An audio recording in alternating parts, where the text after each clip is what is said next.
राधे राधे दोस्तों। भादों का महीना है और सुहाना भी लग रहा है और बहन अपने भाई के लिए व्रत करती हैं। ऐसे बहुत सारे प्रार्थना करती हैं भगवान से कि भगवान मेरी भाई का लंबी उम्र कर दे।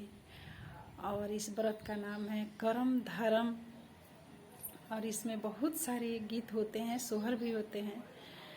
जब राम लक्ष्मण माता जानकी का वनवास हुआ तब इतना बादल गरज रहा था, इतना बिजली कड़क रही थी, इतना पवन चल रहा था कि माता कौशल्या सोचने लगी। तभी इतना ज़्यादा मेघ आया कि माता परेशान हो गई और क्या गुहार लगाती हैं, थोड़ा ध्यान दीजिएगा।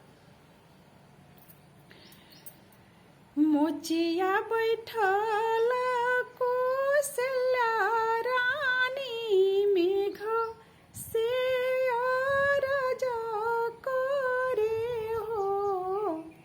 ए मेघ जनी बरिस के दली के बनवा राम लक्ष्मण भेजे जाई है।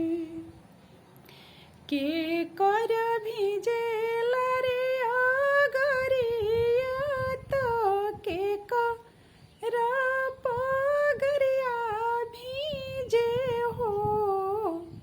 ललना के कर भीजे लारे चुनरिया तीनू जीवा बेयाकुल भइले।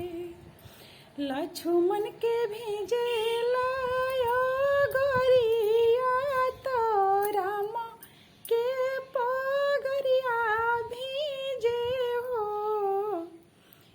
ललना सीता सुंदर के भीजे लारे चुनरिया तीनू जीवा बेयाकुल भइले। राधे राधे। ये मेरा गीत कैसा लगा